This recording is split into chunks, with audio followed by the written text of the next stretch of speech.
Bienvenue sur la chaîne. Rose.1988. Likez, abonnez-vous à la chaîne pour ne pas manquer les histoires intéressantes. Tout ce que je désirais, c'était m'offrir un voyage pour célébrer mon 65e anniversaire. Un simple cadeau à moi-même. Mais au lieu de cela, tout a commencé le jour de mon anniversaire. Ce matin-là, je m'étais inscrite à un circuit organisé pour seniors. Quand Walter l'a découvert, il a violemment frappé sa fourchette sur la table. Le choc du métal contre le bois a résonné dans toute la pièce. Sa voix, glaciale et tranchante, s'est abattue comme une sentence: tu es trop vieille pour ces bêtises. On aurait dit un instituteur réprimandant une enfant insolente. Elisa, ma fille, a froncé les sourcils, une pointe de reproche dans la voix. Maman, si tu pars, qui ira chercher Maisie à l'école? Je les ai regardés tous les deux. L'espace d'un instant, je me suis sentie comme une accusée devant un tribunal, mon seul tort étant de vouloir quelque chose pour moi-même. Et là, en silence, quelque chose s'est brisé à l'intérieur. J'en avais assez.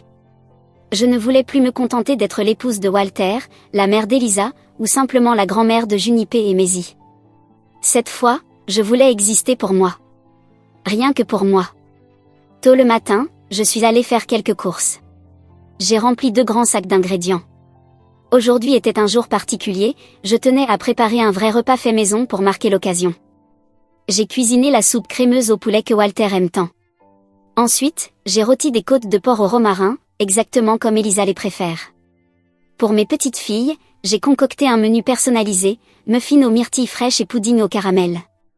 Et pour moi, j'ai préparé un plat dont je rêvais depuis des années, du crabe rôti au beurre à l'ail. Walter a goûté la soupe, a plissé le nez et murmuré: un peu trop salé, la prochaine fois, mais en moins. Elisa lui a lancé un regard agacé, puis a passé un bras autour de mes épaules. Papa, tu dis vraiment n'importe quoi. Moi je la trouve parfaite. La cuisine de maman a toujours été ma préférée. Elle s'est tournée vers moi, le sourire doux. En fait, maman, on avait prévu de t'emmener dans un bon restaurant pour ton anniversaire. Mais, tu sais, avec les licenciements à la boîte, ma prime a encore été supprimée. J'ai posé une main sur la sienne et j'ai souri: ce n'est pas grave, ma chérie. Quoi de plus chaleureux qu'un dîner à la maison? Je suis heureuse d'être ici, avec vous tous. Elisa a hoché la tête. Tu as raison, maman. Allez, mange encore un peu. Je lui ai répondu d'un sourire et étendu la main vers ma fourchette, prête à savourer mon crabe. Mais à ce moment-là, mon téléphone a sonné. La pièce étant trop bruyante, je suis sortie sur le balcon pour répondre à l'appel. L'appel n'a duré qu'une dizaine de minutes. Pourtant, à mon retour, mon assiette était vide. Le crabe avait disparu, même les coquilles n'étaient plus là. Il ne restait que quelques traces de sauce. Je suis restée debout, un instant figée, balayant la table du regard. Elisa m'a lancé un sourire gêné: maman, ton appel a été un peu long. Allez, viens t'asseoir, mange quelque chose. J'ai poussé un soupir et me suis rassis. Je me suis resservi un peu de soupe. Walter, visiblement contrarié, a repris d'un ton sec: c'était qui au téléphone? Et passe-moi le pain de maïs pendant que tu y es. Il m'a tendu son assiette vide. Par réflexe, je l'ai prise et me suis dirigée vers la cuisine. C'était Nora, ai-je dit en passant la porte. Elle m'appelait pour me souhaiter un joyeux anniversaire. Un rire léger m'a échappé. Elle m'a proposé qu'on parte ensemble, qu'on rejoigne un circuit organisé, direction Washington DC, pour voir le Lincoln Memorial et le Capitole. Elle plaisantait en disant que si on n'y allait pas bientôt, nos genoux n'allaient pas tenir. Ce voyage était un vieux rêve, que je gardais au fond de moi. J'avais toujours voulu me tenir face à cette statue imposante de Lincoln, sur le National Mall, contempler le bassin réfléchissant, ressentir le souffle de l'histoire. Walter y était allé, des années auparavant. Il était revenu avec un haussement d'épaules: rien d'exceptionnel là-bas. Jamais il ne m'avait demandé si moi aussi je voulais y aller. Elisa, elle, m'avait dit qu'elle soutenait mon envie de voyager. Mais elle ajoutait toujours: quand les enfants seront à l'école, on verra. Aujourd'hui, Junipé est en CM2. Maisie, déjà en primaire.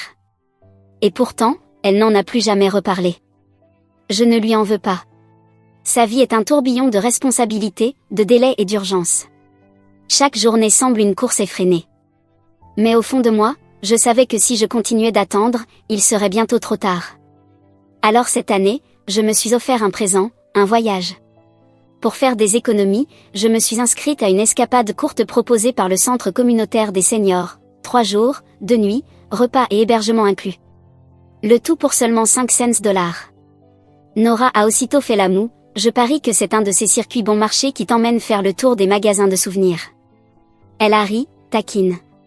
Qui sait, ils vont peut-être t'enfermer dans une boutique et t'obliger à acheter un aimant pour frigo. J'ai haussé les épaules en souriant, ce n'est pas grave. Rien ne nous oblige à acheter. Même s'ils nous harcèlent, on peut juste regarder, puis repartir. Elle a secoué la tête, presque attendrie. Iris, tu as toujours vécu en économisant le moindre sou. Et même maintenant, pour ton anniversaire, tu refuses encore de te faire un vrai plaisir. Je suis heureuse, et c'est ce qui compte, ai-je répondu. Ce voyage est mon cadeau. Elle a ri, très bien, c'est toi la reine du jour. Tu as le dernier mot. À ce moment-là, Walter a reposé ses couverts, les yeux assombris. Il me fixait. Qu'est-ce que tu viens de dire? Tu vas vraiment aller à Washington? Je l'ai regardé calmement. Oui, j'y vais. Il a soufflé, débordant de mépris. À ton âge, courir comme une idiote? Arrête de gaspiller notre argent. Sa voix était aussi tranchante qu'une porte de fer qui se referme. Un frisson m'a traversé. Elisa s'est levée aussitôt. Papa, ne parle pas à maman comme ça. Un instant, j'ai cru qu'elle me défendait enfin. Mais sa phrase suivante a claqué comme une gifle. Maman, écoute papa, d'accord? Annule ce voyage. Pas besoin de créer des tensions. Elle m'a doucement guidée vers la table et a tendu la main pour prendre mon assiette. Mais mes doigts ont glissé, l'assiette est tombée au sol, répandant purée et macaroni partout. Walter a frappé du poing sur la table et a lâché, méprisant. Tu n'es même pas capable de tenir une assiette, et tu veux voyager? Son regard disait tout. Tu n'as jamais gagné un centime, tu n'as rien apporté à cette famille. Qu'est-ce qui te fait croire que tu mérites de profiter de la vie? Papa, ça suffit. Elisa reprit, tentant de désamorcer la tension. Maman, nettoie juste ce bazar, d'accord? Ensuite, mange un peu, la nourriture refroidit. Mais je ne bougeais pas. Je restais assise, le regard figé sur mon assiette vide, glaciale. Y avait-il seulement quelque chose sur cette table que j'avais vraiment envie de manger? Elisa hésita. Maman, qu'est-ce que tu veux dire? Je répondis calmement, je parle du crabe au four que j'attendais avec impatience. Est-ce qu'il en reste au moins un morceau? Walter, désormais furieux, plongea la main dans l'assiette de Maisie, arracha un morceau de chair et le jeta dans la mienne. Tu le veux tant que ça? Tiens, contente maintenant? La sauce éclaboussa mon tablier. Il frappa violemment du poing sur la table. S'il n'y avait pas les enfants, je t'apprendrais une vraie leçon, là, tout de suite. Puis il se leva brusquement et claqua la porte de la chambre en sortant. Je restais là, immobile, le regard tourné vers Elisa. Son expression avait changé. On y lisait une forme d'épuisement, peut-être même de ressentiment. Elle poussa un soupir, prit Maisie dans ses bras, et disparut à son tour dans sa chambre. Mon gendre, Collins, se tenait à l'écart, gêné, dans un silence pesant. Puis il finit par dire, « Iris, tu sais, voyager peut coûter très cher. » J'ai entendu dire que cela pouvait aller jusqu'à plusieurs milliers de dollars. Avait-il oublié?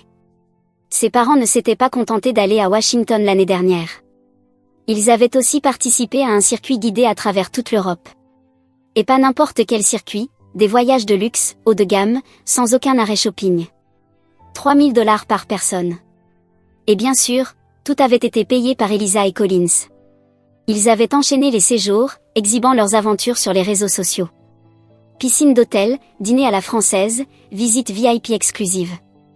Et moi, je restais chez moi, à faire défiler leurs photos sur mon écran. Oui, je les enviais. Comment aurais-je pu ne pas les envier? Collins continua, bien sûr, on veut que tu puisses voyager aussi, mais pas maintenant. On te promet, un jour on le fera.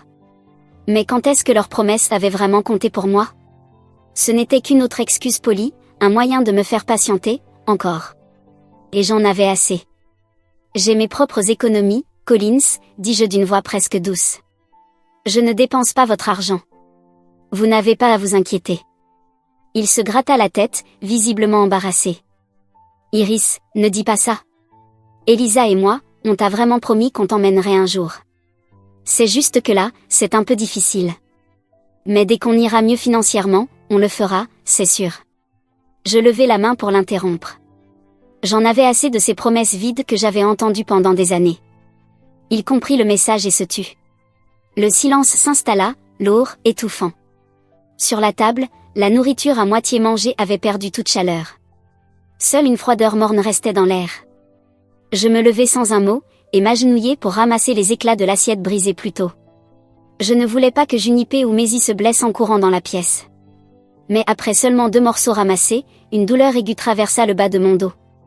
Une vieille blessure, que je traînais depuis la naissance de Maisie. À cette époque, après l'accouchement d'Elisa, toute l'attention de la famille s'était tournée vers le nouveau-né. Ce jour-là, Junipé s'était réfugiée sous sa couverture, en larmes. Je m'étais assise près d'elle et lui avais demandé doucement, « Qu'est-ce qui ne va pas, mon trésor ?» Entre 2 sanglots, elle avait murmuré, « Mamie, toi et maman, vous aimez Maisie plus que moi maintenant ?» Mon cœur s'était serré. Je l'avais prise dans mes bras. Bien sûr que non. Mamie vous aime toutes les deux, toujours. À partir de ce moment-là, je suis devenue son bras gauche. Et celui de Maisie, le droit. Les filles n'étaient pas lourdes, mais les porter toutes les deux pendant des heures chaque jour, cela avait fini par me briser le dos. Et la douleur ne m'a jamais quittée depuis. 1 heure passa. La maison retrouva enfin son calme. Elisa sortit de sa chambre. En voyant les morceaux encore éparpillés au sol, elle fronça les sourcils. « Maman, tu n'as pas encore nettoyé ? Et si les filles marchent dessus ?» Je la regardai droit dans les yeux et répondis avec calme, « Tu pourrais le faire. » Collins aussi. Ton père également. Qu'est-ce que vous êtes tous, des nourrissons ? Le ménage, c'est uniquement ma responsabilité ? Elle se figea un instant, puis s'assit à côté de moi, prenant doucement ma main. Maman, ne sois pas fâchée. Si tu ne veux pas t'en occuper maintenant, on peut nettoyer demain. Elle marqua une pause, puis sa voix se fit plus douce. Ce n'est pas que je ne veux pas que tu voyages, mais, réfléchis. Si tu pars, qui va emmener Junipé et Maisie à l'école ? Surtout Maisie. Elle est très attachée à toi. Elle va te manquer, non ? On pourrait t'attendre un peu encore. Quand elles seront plus grandes, tu pourras partir. Je retirai ma main, la regardai avec calme, et pris la parole d'une voix ferme mais posée. « Elisa, j'ai assez attendu. Tu te souviens ? Après la naissance de Junipé, tu m'avais dit que j'aurais plus de liberté une fois qu'elle serait en maternelle, et que je pourrais enfin partir quelque part. Mais dès qu'elle a commencé l'école, tu m'as dit que la journée était trop courte, et que tu avais besoin que je la récupère. Puis elle est entrée en CP. Et là, tu es tombée enceinte de Maisie. Maintenant, Maisie est à l'école primaire. Et tu continues à me demander d'attendre. » Je fis une pause, puis repris d'une voix douce mais résolue. « Elisa, j'ai 65 ans. Je ne sais pas combien de fois encore je pourrai entendre « attends quelques années de plus. Je veux juste voir le Lincoln Memorial, me promener sur le National Mall. Est-ce vraiment trop demandé ?» Elle baissa les yeux, ses doigts jouant nerveusement avec l'ourlet de son haut. Son regard semblait perdu dans ses pensées. Après un long silence, elle murmura, « Mais si tu n'es pas là, qui emmènera les enfants à l'école ?» Je lui adressai un sourire amer. Il se trompait. Il y avait d'autres personnes capables d'aider. Ses beaux-parents étaient tous les deux retraités. Ils passaient leur journée à se détendre chez eux. Ils étaient parfaitement en mesure d'accompagner les enfants. Le vrai problème, c'est qu'Elisa ne voulait tout simplement pas leur demander. Lorsqu'elle s'était mariée, ses beaux-parents étaient surexcités. Ils la poussaient à avoir un enfant, promettant monts et merveilles, « Une fois que le bébé sera là, on s'occupera de tout. Tu ne lèveras pas le petit doigt. » Mais dès que Junipé est né, tout a changé. Soudainement, ils étaient trop vieux, trop fatigués. S'occuper d'un bébé, c'était bien plus difficile que prévu. En l'espace d'1 mois, ils avaient trouvé des excuses et s'étaient éclipsés. Elisa était revenue vers moi, frustrée et déçue. Je me souviens encore parfaitement de ces mots, « Maman, tu es la seule sur qui je peux compter. Ne t'attends pas à ce que je sois gentille avec eux après ça. Je prendrai toujours soin de toi. » Peu importe ce qu'elle avait pu dire à l'époque, elle l'avait dit avec une telle conviction. Et maintenant, chaque année, elle leur rend visite, les bras chargés de cadeaux, paie leurs vacances, leur offre des séjours luxueux. L'amertume remonta dans ma gorge. Je la regardai froidement. « Elisa, si tu te levais juste 30 minutes plus tôt chaque jour, tu pourrais emmener Junipé et Maisie à l'école toi-même. Et pour aller les chercher, prends un jour de congé. Fais en sorte que Colin prenne un jour. ou demande à ses parents. N'était-ce pas eux qui avaient promis de vous aider? Il me fixa, abasourdi, complètement pris de court. Je ne dis pas un mot de plus. Je me levai et me dirigeai droit vers ma chambre. Walter était déjà allongé sur le lit, les yeux fermés, arborant cette expression familière, celle qui disait « J'attends tes excuses ». Autrefois, j'aurais sûrement murmuré doucement. Je ne voulais pas te blesser. Je parlais juste d'un voyage. Si ça te dérange tant, je n'irai pas. Mais ce soir-là, tout ce que je voulais, c'était dormir. J'éteignis la lumière et me glissai dans le lit sans dire un mot. À peine avais-je fermé les yeux qu'une douleur fulgurante me transperça la taille. Il m'avait donné un coup de pied. Le choc me projeta au sol. Recroquevillé, le souffle coupé, je tentai de contenir la douleur. Elisa et Colin, alertés par le bruit, accoururent, frappant à la porte. « Maman? Papa? Que se passe-t-il? Est-ce que ça va ?» Avant que je puisse répondre, la voix glaciale de Walter s'éleva depuis le lit. « Arrête de faire semblant. Lève-toi. Tu veux vraiment te donner en spectacle devant les enfants ?» Elisa ouvrit la porte, inondant la pièce de lumière. Elle me vit toujours recroquevillée sur le sol. Elle hésita, fit un pas en avant, prête à m'aider, mais Walter aboya. « Laisse-la. Voyons combien de temps elle compte continuer sa petite scène. » Elle se figea, ses doigts tressaillant légèrement. Mais au final, elle ne bougea pas. J'avalai la douleur et me redressai lentement, m'accrochant au bord du lit. Je regardais cet homme avec qui j'avais partagé plus de 30 années de mariage, et je ne ressentis plus rien. Le vide. Notre mariage avait été arrangé par nos parents. Ils disaient de lui qu'il était instruit, fiable, gentil. Sur leur lit de mort, ils m'avaient dit, tant qu'il te traite bien, nous pourrons partir en paix. La première année, il avait été correct. Mais après la naissance de notre enfant, alors que mon corps changeait, son visage aussi changeait.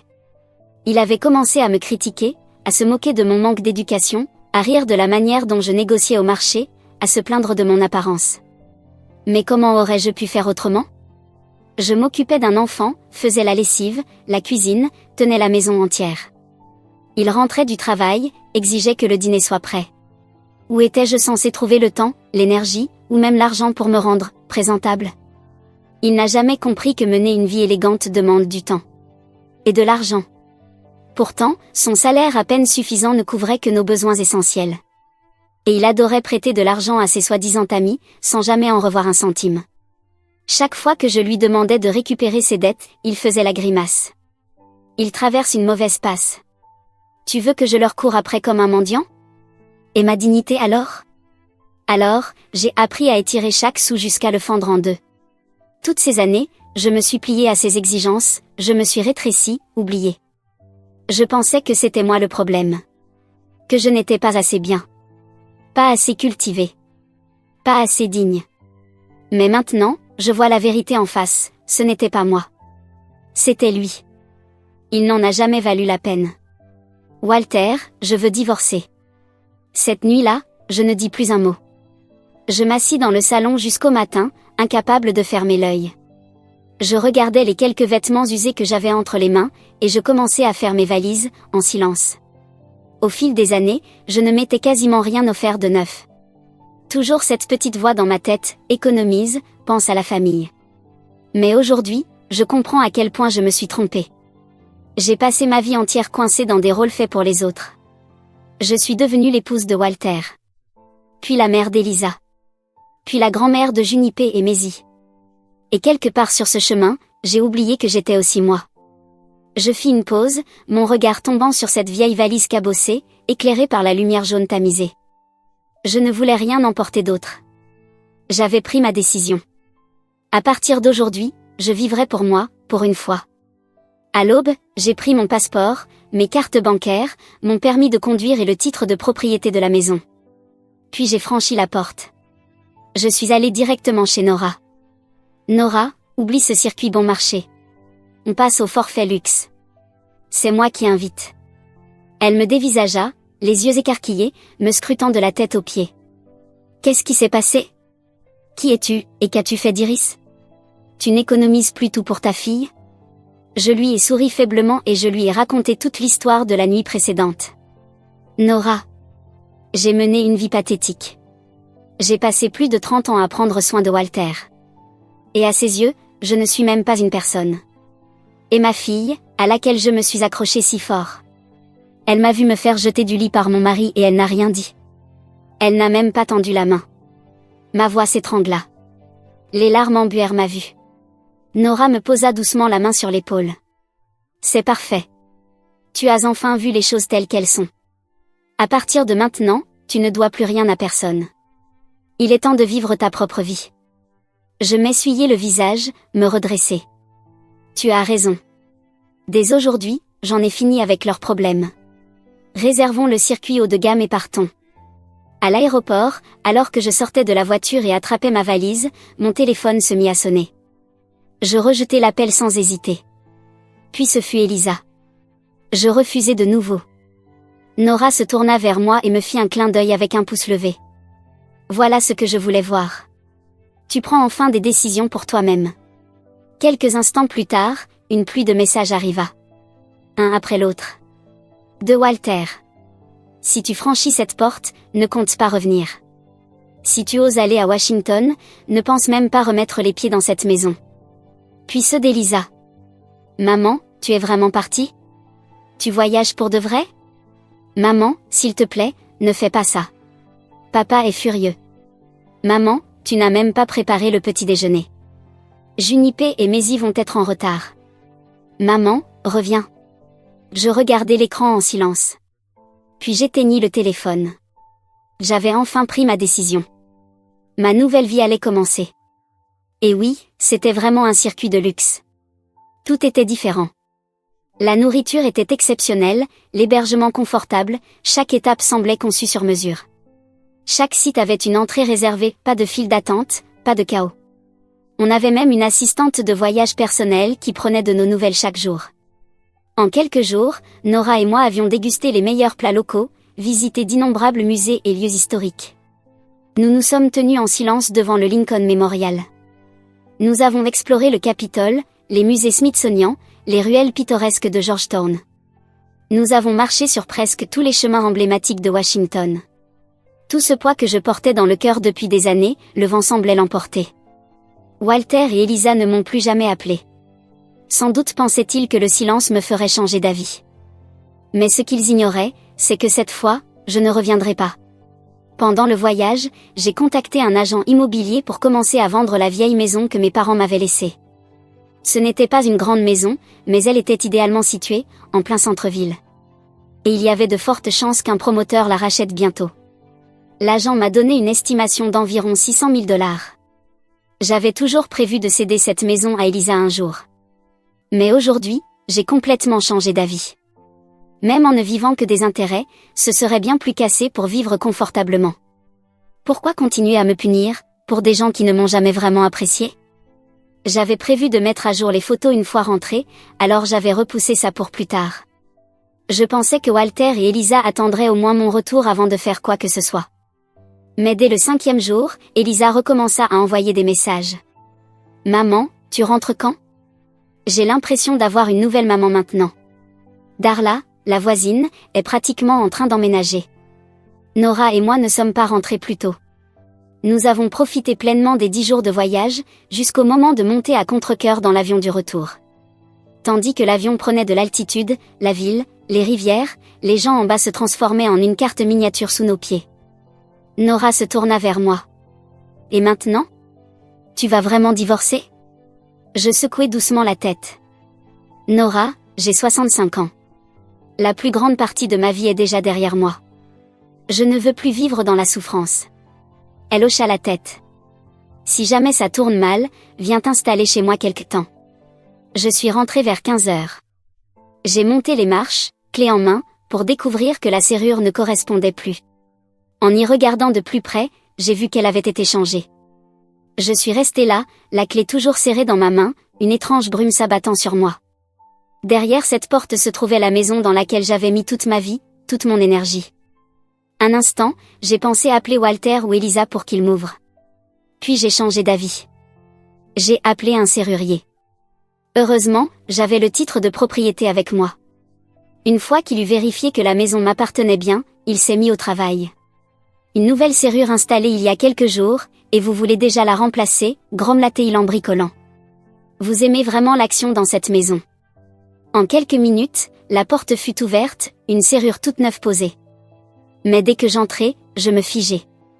Toutes les photos de famille, celles avec Walter et Elisa, avaient disparu des murs. Mes vêtements avaient disparu du placard. Mes affaires de toilette, envolées de la salle de bain. Même les petites décorations artisanales que j'avais soigneusement disposées sur l'étagère, n'étaient plus là. C'était comme si je n'avais jamais existé dans cette maison. Je restais là, hébété, dans l'entrée, jusqu'à ce qu'une voix retentisse derrière moi. Pourquoi la porte est-elle ouverte? Quelqu'un a forcé l'entrée? Je me retournai. C'était Darla Boone, les bras chargés de sacs de course. La même Darla qu'Elisa avait mentionnée. Celle qui, apparemment, m'avait déjà remplacée. Je ne sais pas quel message elle avait envoyé, mais il ne fallut pas longtemps pour que Walter et Elisa accourent à la maison. Dès que Walter me vit, il ricana froidement. « Alors, tu t'es enfin souvenu du chemin de la maison? Je t'avais dit que si tu sortais, tu ne serais plus la bienvenue ici. » J'allais répliquer, mais Elisa m'attrapa rapidement par le bras pour m'emmener dans la cuisine. « Maman, où étais-tu » murmura-t-elle, presque accusatrice. « Tu n'imagines pas le chaos qu'il y a eu sans toi. Pas de repas, personne pour emmener les enfants à l'école, la maison est sens dessus-dessous. Dès que tu es parti, Darla a pris ta place. Elle est pratiquement installée ici. » Elle me jeta un regard lourd de reproches. « Maman, je te le dis. Darla sait très bien comment se mettre papa dans la poche. Tu ferais mieux de faire attention. » Je retirai ma main de la sienne et jetai un coup d'œil vers le salon, où Darla arrangeait des fleurs comme si la maison lui appartenait. Walter s'interposa immédiatement entre nous, comme pour la protéger. « Qu'est-ce que tu regardes? Sans Darla, cette maison se serait effondrée. C'est de ta faute à toi. Tu es parti sans penser aux autres. Tu nous as laissés derrière, on n'a pas eu d'autre choix que de compter sur elle. » Puis il changea de ton, ses yeux se rétrécissant. « Iris, tu n'avais pas dit que tu voulais divorcer?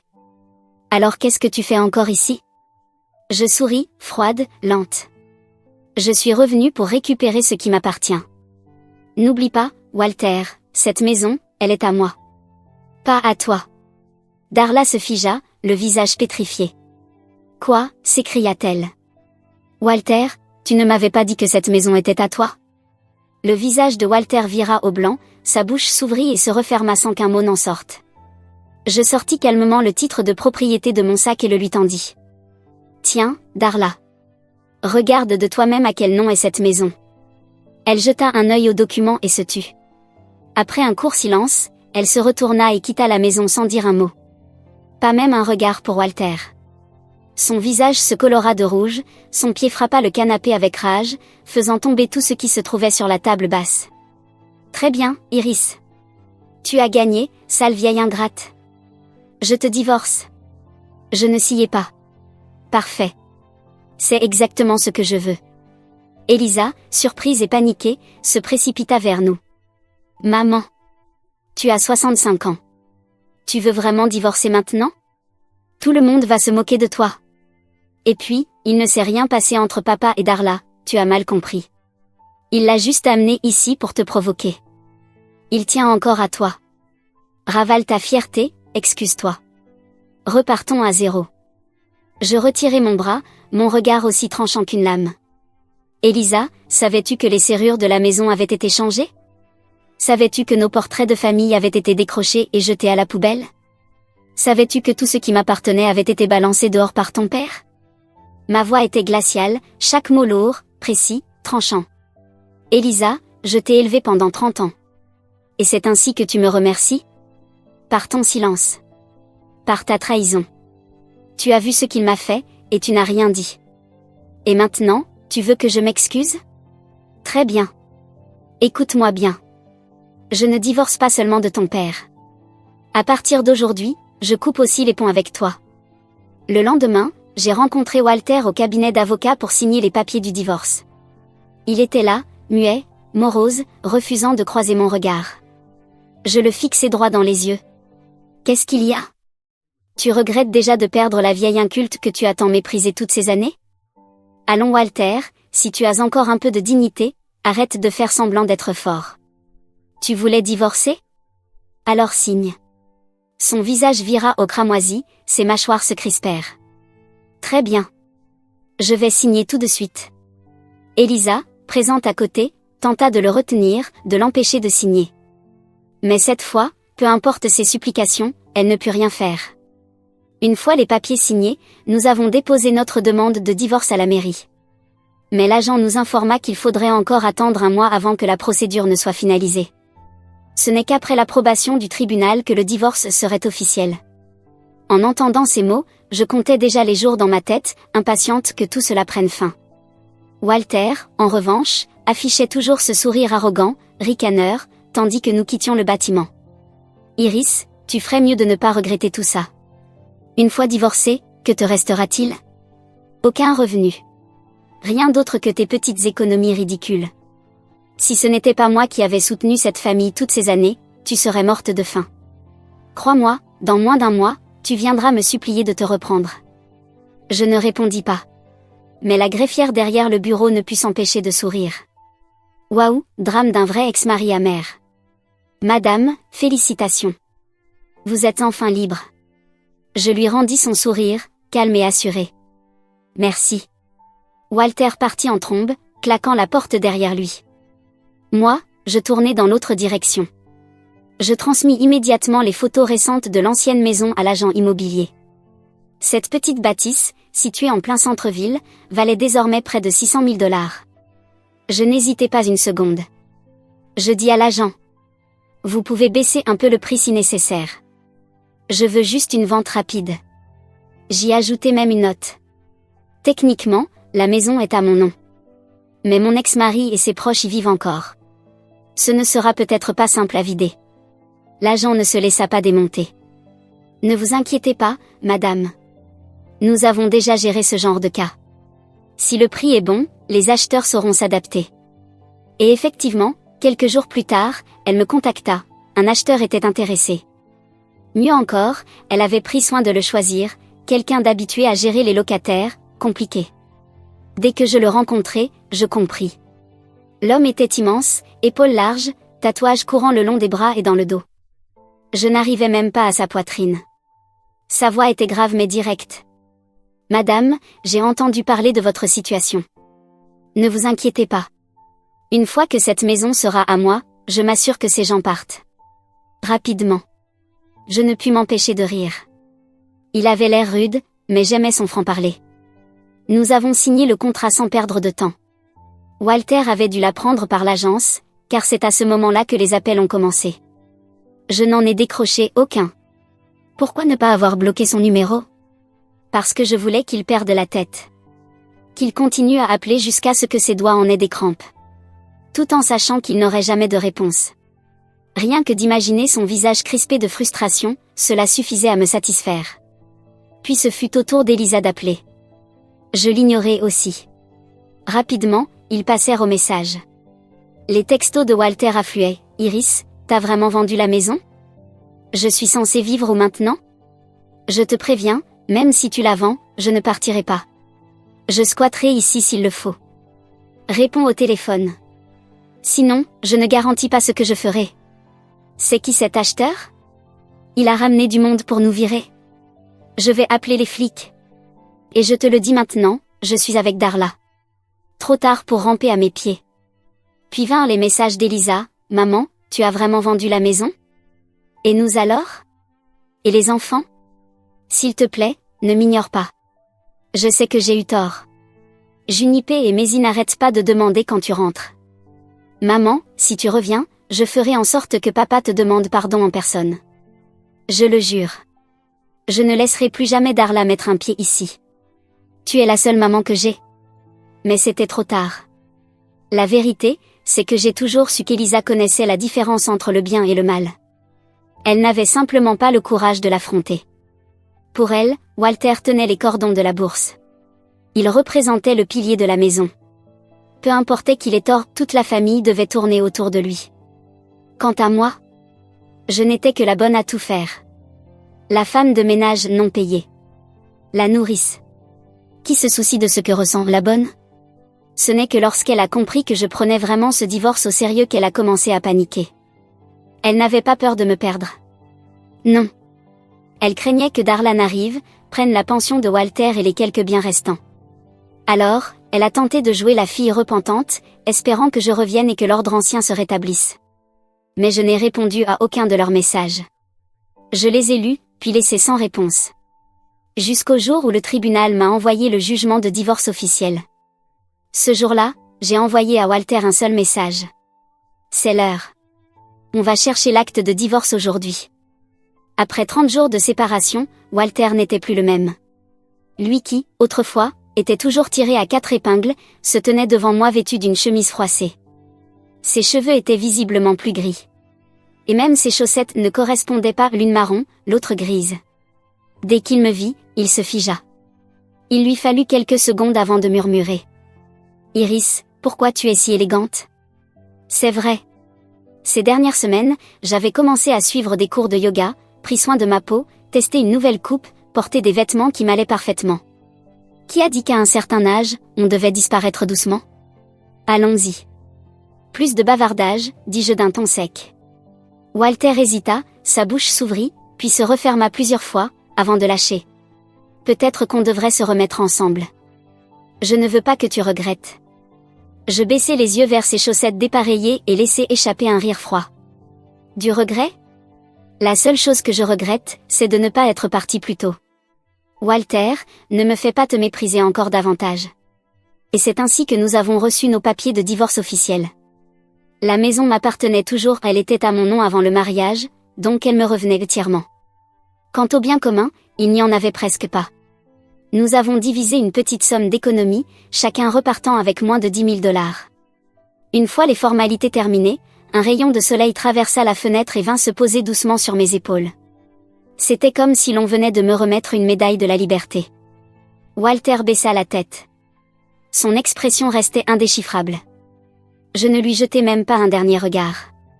Il croyait, lui et Elisa, qu'en partant, sans soutien financier, je m'effondrerais. Que je reviendrais ramper, mendier leur aide.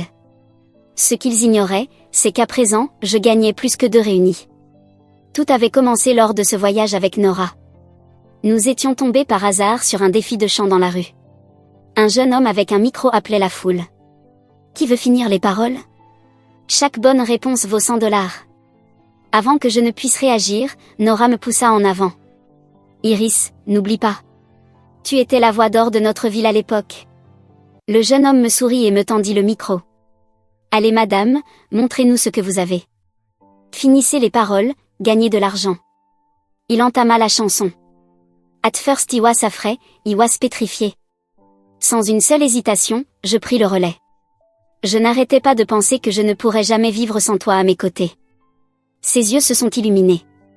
Vous la connaissez, dit-il avec surprise. Il enchaîna aussitôt. Mais ensuite, j'ai passé tant de nuits à ressasser tout ce que tu m'avais fait subir. Je poursuivis sans hésiter. Et j'ai repris des forces. J'ai appris à aller de l'avant. Autour de moi, une foule s'était rassemblée. Des murmures d'admiration circulaient. Le jeune homme, enthousiaste, s'exclama. « Oh mon Dieu, madame! Vous êtes incroyable! Vous devriez sortir un album. » Ce n'était pas la première fois qu'on me disait cela. Quand j'étais plus jeune, on complimentait souvent ma voix. Je me souviens d'une soirée en particulier, après une performance dans notre centre communautaire local. Un homme s'était approché de moi, s'était présenté comme un découvreur de talent.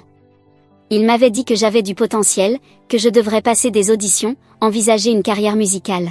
« Iris, votre voix est puissante. Vous êtes née pour être sur scène », m'avait-il dit. J'avais été tentée. Ce soir-là, je suis rentrée à la maison et j'en ai parlé à Walter. Son visage s'est immédiatement assombri. Il a explosé. Les femmes qui cherchent ce genre de vie ne sont jamais respectables. Si tu oses y penser sérieusement, je te quitte. Alors j'ai avalé mes rêves et laissé passer l'occasion. Je me souviens encore du regard de ce recruteur, empli de regrets et de déception, quand il est parti. Mais le destin est étrange, n'est-ce pas ? Des décennies plus tard, me voilà à nouveau avec un micro en main. La foule autour de moi avait grossi. Je continuais à chanter. I will survive. Oh, allons I know how to love, I know I'll stay alive. Les applaudissements couvrirent la musique de fond. Parce que ce n'était pas qu'une chanson. C'était le son de ma renaissance. À cet instant, je me sentais redevenir cette jeune femme d'autrefois, celle que les obligations n'avaient pas encore écrasée, qui n'avait pas été étouffée par un mariage sans amour, celle qui rêvait encore, celle qui brûlait de l'intérieur, celle qui, enfin, était libre. Ce jour-là, j'ai perdu le compte des chansons que j'ai chantées. À la fin, ma gorge me brûlait. Après la performance, le jeune homme est revenu me voir. « Madame, ça vous dirait de rejoindre notre groupe régulièrement ? Je possède un bar, et on adorerait vous avoir pour chanter quelques morceaux chaque soir. On vous paierait chaque mois. » J'ai souri. Pourquoi pas essayons. Il y a 30 ans, j'étais coincée entre les casseroles et le poids du devoir, enchaînée à une famille qui ne me voyait pas. Aujourd'hui, je me tenais enfin sur une scène qui m'appartenait. Dès ce jour, je suis devenue une artiste régulière au bar. Je chantais, je discutais, je racontais des histoires. En moins d'un mois, les affaires avaient explosé. Les gens venaient exprès pour m'écouter. Ils étaient attirés par ma voix, bien sûr, mais aussi par les récits que je partageais entre deux chansons. Et puis, j'ai reçu mon tout premier salaire, $6 000. Au début, j'ai voulu refuser. Cela me paraissait trop. Mais Lucas, le jeune homme du concours de chant, m'a regardé et m'a dit simplement: « Iris, ce n'est que le début. La valeur que vous apportez vaut bien plus que ça. » Je pensais que tout lien avec Walter était enfin rompu, proprement. Mais il est tombé sur une vidéo de moi chantant, publiée par un fan sur les réseaux sociaux. Et immédiatement, les appels ont commencé. Des messages vocaux, des textos, encore et encore. Je n'ai répondu à aucun d'eux. Elisa a commencé à envoyer des messages elle aussi. Puis, elle est allée plus loin, elle a fait enregistrer des messages vocaux par Junipé et Mézi. « Mamie, tu me manques vraiment. Tu ne reviens pas pour moi ? Mamie ? C'est moi, Mézi. Tu reviens quand ? Je veux te voir. » Puis vint le message d'Elisa. « Maman, je sais que tu es en colère contre papa et moi. Mais s'il te plaît, ne t'en prends pas aux filles. Tu les as élevées toi-même. » Elle n'avait pas tort. Junipé et Mézi, je les avais bercés, nourris, accompagnés dans chaque étape. Comment ne pas m'en soucier ? Alors j'ai accepté de les voir. Mais à une seule condition, Walter ne devait pas être au courant. Elisa accepta immédiatement. Nous nous sommes retrouvés dans un parc d'attractions. Junipé et Mézi riaient sur le manège, leurs visages rayonnant de bonheur. Je les regardais, debout à quelques pas, le cœur attendri. Elisa s'assit à côté de moi et me parla d'une voix basse. « Maman, tu peux me pardonner ? Depuis ton départ, j'ai réalisé tout ce que tu faisais pour cette famille. Le petit déjeuner ne se prépare pas tout seul. Le sol ne se nettoie pas tout seul. Les devoirs non plus. Je suis désolée, vraiment. » Je restai silencieuse un moment, puis lui demandai calmement. « Et ton père ? » Elle baissa les yeux. « Si tu ne veux plus le voir, on déménage. Je te le promets, il ne viendra pas. » Mais je connaissais déjà la vérité. Tant qu'Elisa pensait que Walter contrôlait l'argent, elle n'avait jamais hésité à prendre son parti. Elle avait fermé les yeux sur tout ce que j'endurais. Mais maintenant que j'avais de l'argent, que j'avais du pouvoir, soudainement, elle se souvenait de moi. Soudainement, elle était prête à tourner le dos à son père pour me garder près d'elle. Je souris doucement et secouai la tête. « Elisa, je vais t'envoyer de l'argent tous les mois. Mais à une condition, il doit être utilisé uniquement pour Junipé et Mézi. Et je veux pouvoir les voir quand je le souhaite. » Elle resta un instant silencieuse, prise de court, puis demanda rapidement. « Maman, pourquoi ne viens-tu pas vivre avec nous ?» Je souris de nouveau, et répondis simplement. « Non. Ma vie me plaît telle qu'elle est. Vivre seule me va très bien. » Je voyais bien que les conditions ne lui plaisaient pas. Mais elle n'était pas idiote. Elle savait que s'il y avait refus, elle ne recevrait rien. Au final, elle acquiesça. Et ma popularité ne fit que croître. Lucas, ce jeune homme, me payait avec ponctualité chaque mois. Jamais un jour de retard. Mieux encore, il passait me voir lors des fêtes avec des fleurs et de petites attentions. À chaque nouvelle saison, Nora et moi repartions en voyage. On ne regardait plus le prix. On ne choisissait que le meilleur, les circuits les plus luxueux.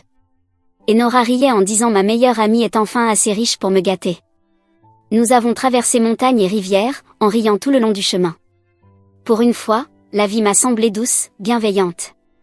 La prochaine fois que j'entendis parler de Walter, ce fut par Elisa. Elle me raconta qu'il avait fini par épouser Darla. Il n'avait plus la maison, bien sûr, mais il parvenait à survivre grâce à sa pension. Ce qu'il n'avait pas prévu, c'est que Darla croulait sous les dettes. Peu de temps après le mariage, les créanciers commencèrent à appeler directement Walter. Il vida toutes ses économies en essayant de rembourser ce qu'elle devait. Un jour, pris de panique, il glissa et se fractura la jambe droite. Et Darla? Pendant qu'il était encore à l'hôpital, elle fit ses valises et disparut, sans jamais se retourner. Lorsqu'il fut enfin autorisé à rentrer chez lui, Walter se retrouva seul. Il appela Elisa, la supplia de s'occuper de lui. Mais cette fois, Elisa dit non. Elle se tint devant moi, droite et déterminée, et me dit fermement. « Maman, je suis de ton côté. Pour toujours. » Je ne dis rien. Je me contentai de tendre une boîte de chocolat à Junipé et Maisie, qui levèrent les yeux vers moi avant d'éclater de rire. C'est ça, la vie, parfois. Juste au moment où l'on pense que l'histoire est terminée, un nouveau chapitre commence, tout doucement. Je continuai à chanter chaque soir au bar. Des chansons anciennes, des nouvelles. Certains spectateurs me disaient que ma voix leur rappelait leur enfance, le soleil sur le rebord de la fenêtre de la cuisine, leur mère qui fredonnait en préparant le dîner. D'autres me confiaient qu'ils étaient entrés pour un simple verre, mais qu'ils étaient restés pour mes chansons et mes histoires. Je compris alors que peut-être, c'était ça, la plus belle partie de la vie. On n'a pas besoin de déplacer des montagnes pour faire une différence. Il suffit de vivre sincèrement, honnêtement.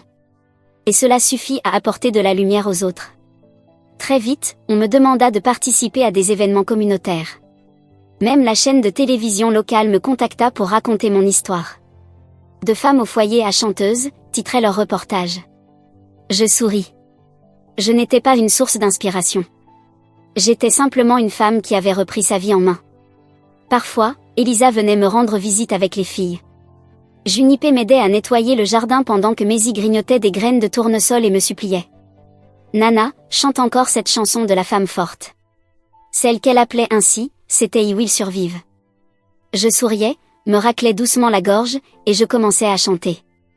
Elles chantaient avec moi, leur voix résonnant dans mon petit salon, le remplissant de chaleur et de rire. Nora me rendait toujours visite.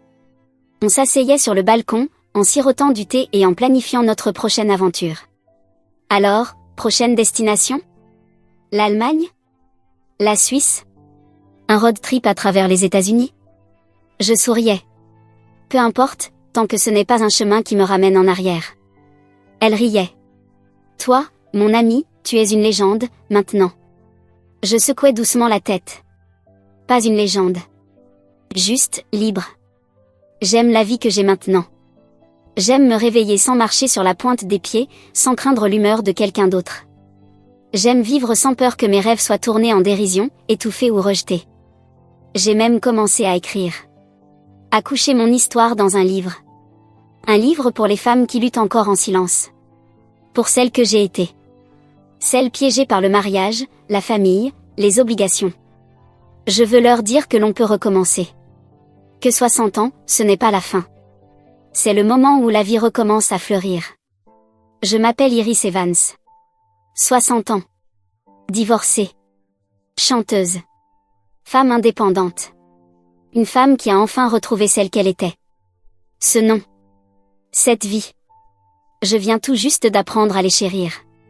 Le soleil traverse la fenêtre, une brise soulève doucement le rideau. Je prends le micro, prête à entamer ma performance du soir. Bonsoir à tous. Ici Iris.